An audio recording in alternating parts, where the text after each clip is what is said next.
is better to be a warrior in a garden than a gardener in a war. And I think that it's that's better similar. to be a smelter in the modern world than a computer programmer in the ancient world. Or a computer programmer in the apocalypse. This is the Good and Basic podcast with Joseph and Joseph, a long-form conversation about the projects we do on our channel and why we do them.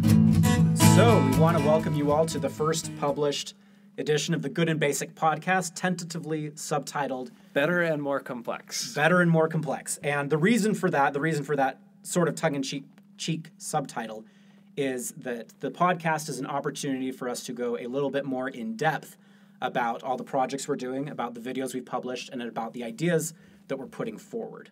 So it's an opportunity for us to just have a conversation about those in front of you and let you listen in on that so that you can, well, get let's say, a better and more complex view of what it is that we're doing. It's also a more behind the curtain sort of view. I don't know.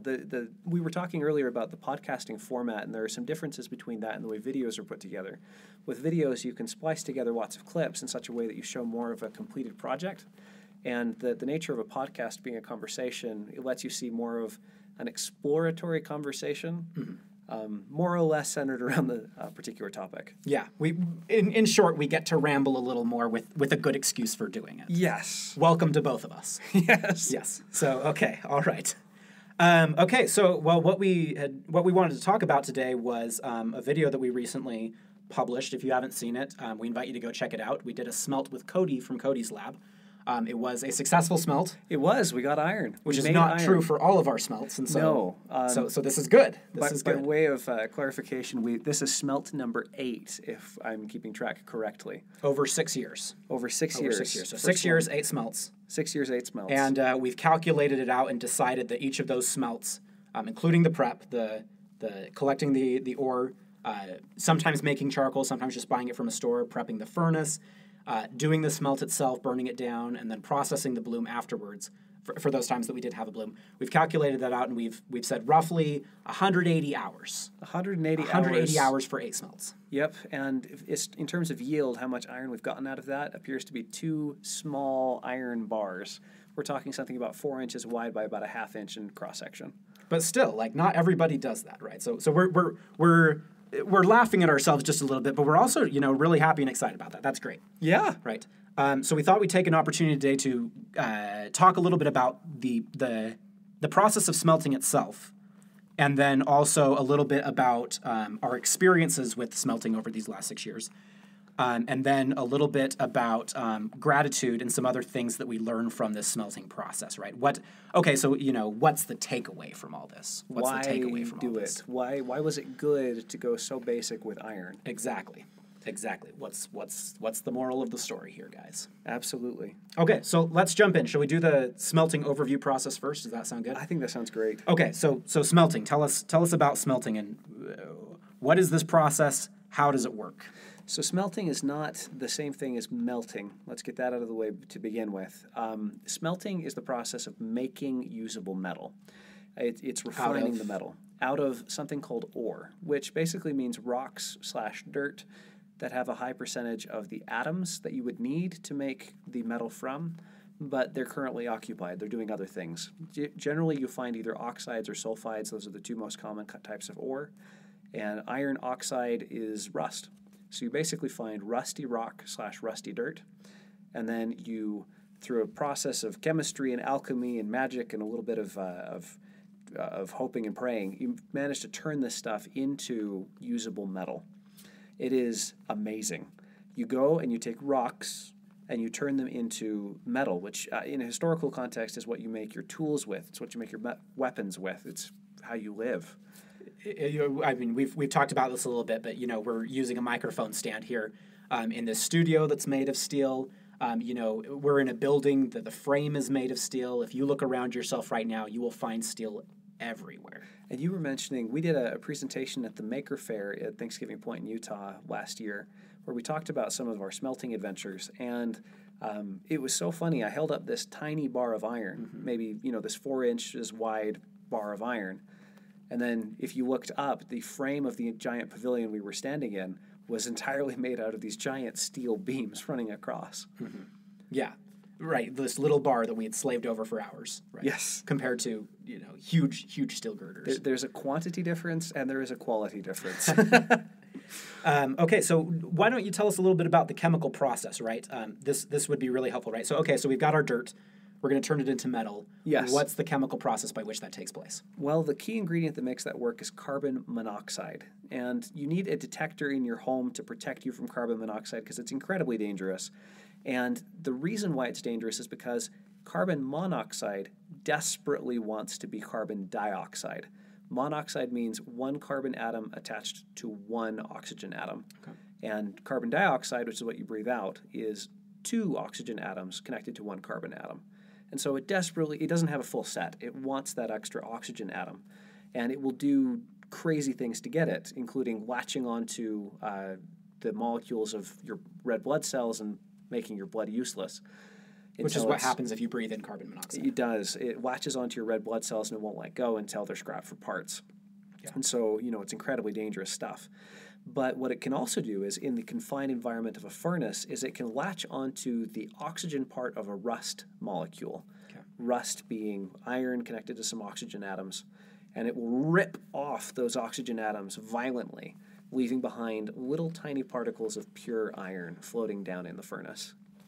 And so you get a whole bunch of charcoal, you burn the charcoal in a confined space, you get it really hot, that produces lots of carbon monoxide, it flows through the ground up ore that you have and creates a bunch of little particles of iron at the same time that the temperature is melting away everything that was not iron, all of the glass and silicates and other parts of the rock.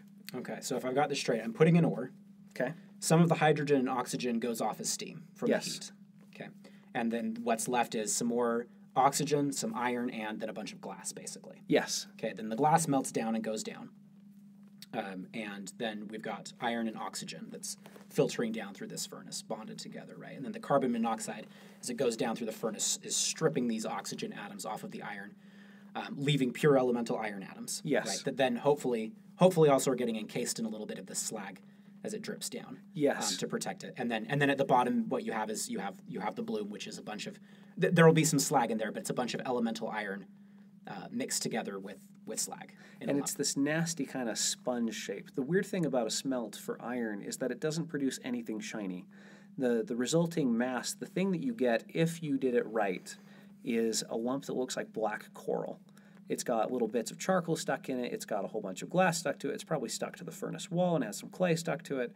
But it's useful. It's useful if you know what to do next. The next stage is all about consolidating that bloom and turning it into wrought iron, which is where, funny enough, people talk about folded steel, like Damascus steel, and they talk about how amazing Japanese swords were for having folded steel and all these patterns that are produced. Until about, 300 years ago, there was no other kind. Because in order to make any sort of useful iron from an iron bloom, you need to compact it and fold it and add layers and fold it again to squish out all the stuff that wasn't iron. Just to get it from bloom to bar of iron. Yes. Okay. There is a way to cheat. It was done a couple of times. They made crucible steel, in a couple of places, not just a couple of times. And that's where they would melt it in a confined environment, and then you'd have a solid block of iron. But that process was rare in history. Okay, so now that we've described that process, I guess the next question is, after 180 to 200 hours and 8 smelts in 6 years, why do we only have a deck of cards worth of metal? I'm going to blame the smelter, and I don't mean the furnace, I mean me. We've built a new furnace for almost every smelt that we've done, and learned a lot about how they function. But which we had to. It was an iterative process. Yes. So. And for most of these furnaces, we made disposable ones where they get torn down in order to get access to the bloom. But let me point out a couple of things. So one thing that is super, super critical is the quality of your ore. The first time I ever tried smelting iron, I went in the desert and found these awesome red rocks. And I thought, red rocks, huh? I bet that's iron oxide. I bet you could turn that into iron. We could make iron 100% from scratch, and then I could make like a sword or something. I thought that would be really cool, so I brought it home, and that's what we used for the first smelt. Turns out iron oxide, rust, is an incredibly powerful dye. And so for really low percentages of iron, you can stain something really, really dark red, really bright, vivid red. Okay. And so I got this stuff tested after the first glorious failure, and it turns out to have an iron content of less than 2%. And in order to get this primitive style of furnace to work, a bloomery style furnace, you need numbers upwards of 50%. So it needs to be really high-grade ore. Which we did not have at first. No, we did not have. And you also need a fair amount of it. The ratio of how much ore you have to how much iron you produce is not all the ore turns into iron. A lot of what the ore is made of, the dirt and the excess. And so if it's only 50% iron, then only 50% of your ore at most, it's not going to be that high, is going to turn into usable iron at the end. And so I think that's probably the single biggest thing. Did we ever end up testing that was 2%, right? For any of the previous melts, did we end up testing the quality of the ore? I'm curious about that because Cody was kind enough to test the bog ore that we used on this last smelt, and neither of us know we don't recall exactly what the percentage was, but it was very high. Very high. So I'm curious, were we ever able to test the ore? I don't recall if we ever tested the quality of the ore before that. No. There's some ways to cheat. Notably, one of the best ways to get iron ore is to use black sand. Black sand is, people who go gold panning will find black sand because it's super dense. And the black sand is made out of an iron oxide called magnetite, which, if I recall correctly, is Fe3O4. And that stuff is cool because you can refine it. Not refine it, but you can separate out all the stuff that's not iron oxide using processes before the smelt. Yeah. Basically, you take a pan and you can gold pan for iron and collect it over time. This is how Japanese swords were made. They would make theirs from a type of black sand. Interesting. Which, funny enough, had some titanium impurities. So I'm not sure if that adds to the mystique of the sword. That would be interesting. Yeah, it would. I once visited a beach in New Zealand, which was beautiful black sand as far as the eye could see. And in a place like that, it's fairly easy to get really high-grade ore. And the individual particles of the black sand, you're relatively confident are basically the pure stuff. Awesome. Okay, so the ore quality is one reason why we've had a mixed track record of success. Yes. Let's name a couple of other reasons that we've talked about, right? So, you go right ahead. What are some other reasons? What are some other problems that we've run into along the way that we've had to get past? One of the biggest problems I've had is the process that I've used to try to learn how to do this is a mixture of YouTube videos and blog posts. And one of the things I've observed myself doing is just kind of monkey see, monkey do without really understanding why. And so in a lot of these videos, you'll see them tap the slag. That's where they drain off some of the slag, and you see kind of the molten lava pouring out of the furnace, and it looks really cool. And because it looks really cool, and to kind of prove that I know what I'm doing, I would tap the slag too for the first several smelts. Turns out the slag is actually really important. It covers the iron. It keeps the air that you're pumping in from touching the iron directly, so it coats it. The concern being that all the air coming in, that oxygen will bond onto the iron that we just barely tried to strip the oxygen off of. The air goes rushing in and it says, "Oh, look, iron, that's exactly what I wanted for breakfast." And then it turns right back into ore. And so it's now turned from ore into iron and back into ore. So, that's bad. So, I would drain the slag and not really know what I was doing. Turns out the reason why you want to drain slag at all, and these professionals do it properly, is to, if the slag level rises to the level where it starts interfering with your ability to get air into the furnace, if it starts blocking the air port, that's the time to drain. Before then, it's not a problem. Why would you drain it? The stuff is helping you. Okay. And so that's totally monkey see, monkey do. I was just doing exactly what I had seen without understanding at all why that was. You also mentioned tamping down the contents of the furnace. And right? I've So actually you take a stick, you take an iron bar, and you stick it through the top of the furnace, and you kind of jam everything down. And you shake it down. And we decided that is not a good thing to do. No, that is a bad thing to do. And there's at least two reasons for that. Reason number one is you're shaking the stuff down, and that has a tendency to get little particles to fill in gaps and prevent air from flowing nicely through the rest of the furnace. If it's flowing down naturally, ideally speaking, you have all these gaps between, but if you shake it, that allows everything to kind of settle. And so the ore particles end up filling in gaps further down in the furnace and blocking airflow as it goes in. You need to tamp more if you didn't sort your charcoal by size, which is something that we possibly could do in a future smelt. But that's one of the big reasons why not to do that. Okay. Let's see. Are there any other problems that we ran into that you want to mention?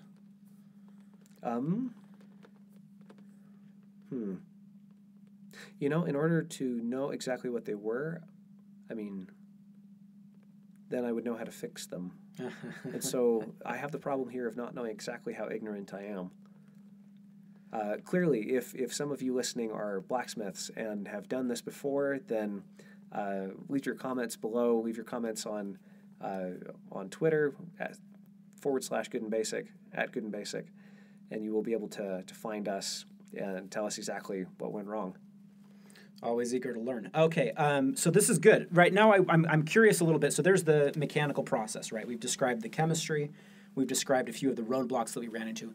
I'm curious, before we move on to gratitude, if you have any personal reflections about those 6 years in that process. Like, is there anything that you think you learned from your experience specifically that wouldn't have been learned by somebody else going through a similar process? Does that make sense? I'm sort of asking for like your personal take on this if you want to offer it. Yeah, absolutely. So one thing that has stood out to me more than anything else is just how insanely unlikely the first discovery of iron must have been. The amount of labor is massive. The payoff is not guaranteed. So those two things together already give you an idea. But then, I mean, let's say that copper is already invented. Let's say that you have a place that has copper. Copper is significantly easier to smelt, and once you have smelted it, it melts beautifully. And the idea of it kind of cooling in a puddle, you say, hey, it took the shape of that puddle, and you can invent casting relatively easily. But the result of an iron smelt, let's say you did the first one right. Let's say that you happened to, for some unknown reason, decide to take extremely high-grade iron ore, which you just happen to have, and you spent hundreds of hours getting ready your charcoal, which is expensive, especially in the ancient world where it's more useful than it is today. And then you invest all this time, and then you pump air like crazy into a furnace that has to get insanely hot and have the proper chemical conditions happen. And then at the end of it, if you got it right, you have this black lump. It's not shiny. It's not directly useful for anything. It's not good as a hammer. It's not good as a nail. It's not good as anything. And then you would have to know what to do with it, how to forge weld. I mean, the first blacksmith, the first skill he would have to do, or she, would be forge welding, which is, a difficult thing, even for modern smiths. I mean, that's kind of a core skill that says, hey, you've kind of made it as a blacksmith.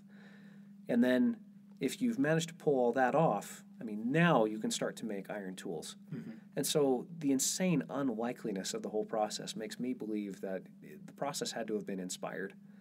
There had to be an element of the divine in iron. And that adds to my gratitude for it. Not just the difficulty of making it in its raw form, but also this miraculous beginning. How on earth did that start, Mm-hmm. It's either somebody who's like the ancient equivalent of Bruce Wayne, just massively rich, that he could spend time on weird hobbies, mm-hmm. and a little bit crazy, or else that there's inspiration. Okay, so if you don't mind, right now we're starting to move into the gratitude portion. If you don't mind, why don't you... So as we've been talking about this, one thing that I've noticed is that you're drawn very strongly to this lesson of gratitude that we pull from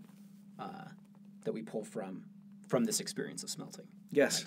Right? And we've talked about this, and I've said, hey, wait a second, I think that's a good lesson, but I'm probing for something more. I feel like there's something more here that's very important. So why don't you go ahead and spell out that gratitude view, right? Which and also for the benefit of the viewers, I also endorse.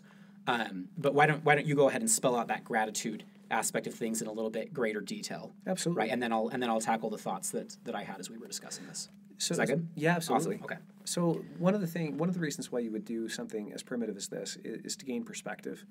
It was similar to the way that we were talking about the iron beams over our heads when we were presenting at the Maker Faire. There's this sense of, once you know how much effort it took way back when to produce this tiny little bit of iron, and looking around at iron around you in the world, I-beams, the rebar that's in every single section of cement road that you'll ever go on, the foundation of most of the buildings that you're in, your car, and you just think about how much raw effort was involved, it makes you feel rich. It makes you feel, it has the potential to make you feel gratitude for the modern world that we live in, to say, wow, we have it really good. What in any other century would have been considered an insane luxury, we take completely for granted. Now, that's interesting. I mean, you gain a lot of perspective from these experiments. We've done a lot of these smelts, now 8 of them, again, if we're counting correctly. But you were saying earlier that perspective probably isn't enough of a reason to do it. If I can back off that comment a little bit, but go ahead. Sorry. Yeah. Go ahead. But I might back off that comment a little bit if I was pressed. There needs to be some other reason, and clearly it's not the result, because the iron that we're producing is, well, for one thing, tiny, and for another thing, lower quality. And we could, for really no effort at all, get a minimum wage job and buy way more in way less hours. Oh, yeah. 30 cents a pound. Yep, 30 cents a pound and of higher quality. Yeah. Easier to work with. So why are we doing it?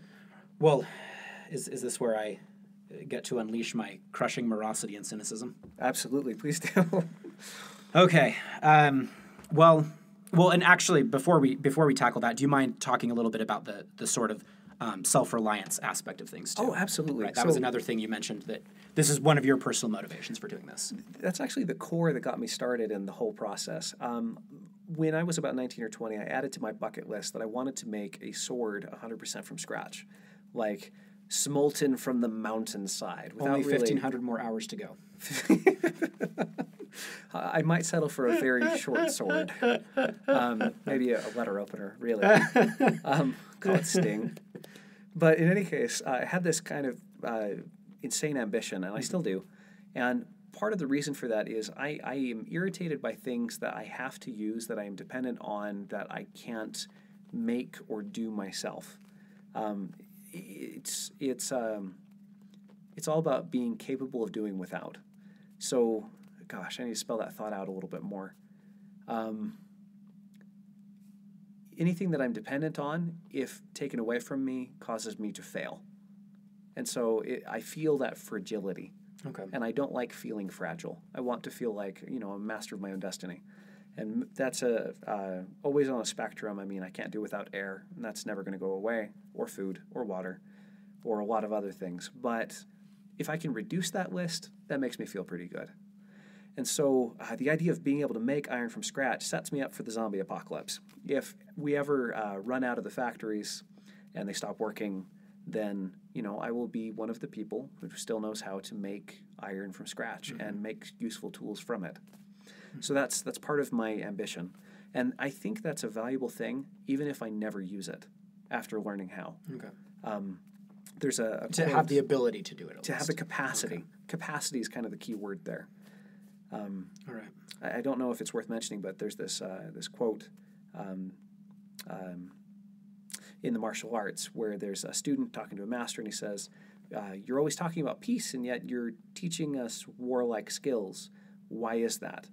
And the master responds, "Because it is better to be a warrior in a garden than a gardener in a war."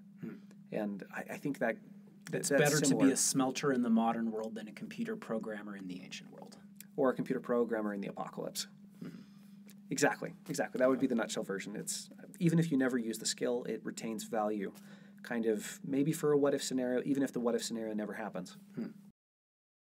All right, so now I think it's time for me to unleash, again, my crushing morosity and cynicism, right? I'm not always the cynical member of this team, but today I'm definitely going to step into that role. Okay, fire away. So, and this is something that I think, certainly it's a question that I grapple with as I do these smelts, right? And I wonder if a lot of our viewers might grapple with it too, right? And it basically, the line of reasoning goes like this. okay, Joseph, so you made a deck of cards worth of steel, Sure. 180 hours. Right. You're going to do a few more smelts. Sorry, I'm talking to myself. I know it's not clear because I say Joseph, right? I'm talking to myself, and I'm like, okay, Joseph, you're going to do a few more smelts in your life. You're going to make a little bit more steel. That's great. But you're never going to make even 1% of the steel that you use. You're never going to do that. And you're not even going to try. And you hope that you won't. Yeah, and you don't even want to try. Right? Okay, Joseph. So then why are you doing this, right? What makes this worthwhile? And as I've thought about it, I like the gratitude and the self-reliance angles, but I'm actually, and I'm just speaking from my own perspective, right? How I look at smelting and the projects we do is I'm like, I'm not totally satisfied by that, right? Like I appreciate, it's good to have that gratitude and that sense of awe and wonder, I think, at how far we've come, right? But then there's that cynical part of me that's like, okay, yeah, but how does that help me today? And I actually think we were talking about this a little bit in our pre-show conversation, but I think I have an answer now, which is really interesting to me, and it goes something like this: we're not supposed to have gratitude for the past or engage in these projects just so that we can sort of do an homage to the past. Instead, I think it has a direct future application, and I think basically it could be summed up as why do we smelt? It's to become better computer programmers. Sure. Right. And the way that works is something like, we look back at the historical past and we're like, oh, they did all these incredible things and whatnot, and they were adventuring and exploring and whatnot. And from my perspective, the lesson is, what if you took that same attitude and character that you have while you do smelts in your backyard, and that you believe that primitive people must have had, and people at all stages of human development must have had as they were engaging in this creative process. What if you took that attitude, that stance towards life, and applied that to whatever job it is that you're doing now? What if you applied that to washing the dishes or cooking? What if you applied that to school if you're a student? What if you applied that to your data analysis job? What if you applied that to your job interviews, right? And so for me, the takeaway is more... although I do acknowledge like the self-reliance and gratitude thing, for me, the takeaway is something like, why do we do this? Because it teaches us something about the kind of heroic, adventurous, and exploratory and resourceful attitude and stance towards life that you need, not just for approaching smelting, but that you need for approaching anything that you do in life in order to make it worthwhile. There's right. We could smelt, if we could smelt in a boring, slavish way, right? Yes. And what we've chosen to do is to smelt in this sort of like exploratory, sort of way. Yeah, right. So what if I'm thinking? What if you took that and applied that to life, to everything you did, right? Like, what if you looked at everything as that kind of adventure? That's my little spiel on what I think the takeaway from the smelting process. If I could reword that ever so slightly. So go right ahead. It's not about the product. It's not about the iron. And it's not even about the lessons that we consciously learn. The abstract lessons. The abstract lessons, yeah, the things correct. that we can kind of take away. It's about what we become and or what we have to be in order to do it. And so it's the most transferable of skills is character. Mm-hmm. It's who you are. So because no matter where you go, there you are. Yeah, so. you bring you with you. You always bring you with you. I think that's a T-shirt. As you were. Sorry, I interrupted. So no, you're fine. Thank you for that insight. One thing that I find interesting about that is you brought out not just like the diligence or slavish patience required to pull off a smelt, the dedication to over and over and over again, regardless of how painful it is. Yikes. But also the creative exploration side. Mm-hmm. And that's not something that I had consciously identified in the process, but as you were mentioning, it's obvious. I mean, who does a smelt? In a way, it's the weirdness of it and the novelty of it and we're doing it because we're interested. And so we are building, we're building not just the character attributes of diligence and patience and all these other things to do it, and not just technical knowledge and how it works, but also excitement about learning something. And then I'm taking that and moving it, so correct. And then I'm taking that and moving that from the smelt and saying, that's the way that we should think about all the boring, mundane activities that we find ourselves engaged in from day to day. Can you be exploring and adventuring while washing the dishes? Yes, and that I think is the question. Well, and I think the answer is yes, but better put, I think that's the quest. Okay, well, I think that pretty much wraps up everything we wanted to talk about today. We smelted iron, and we're grateful. It's been a good conversation. Yes. We'd like to thank you all for listening and invite you to check out our other videos and look forward to our next episode of this podcast. So. And if you're specifically interested in the Casting Iron series, we have a dedicated playlist on YouTube. You can find our channel at /goodandbasic, and we also have a Twitter handle at @goodandbasic. The full words, GOODANDBASIC. That's right. So thank you very much, and we will see you next time.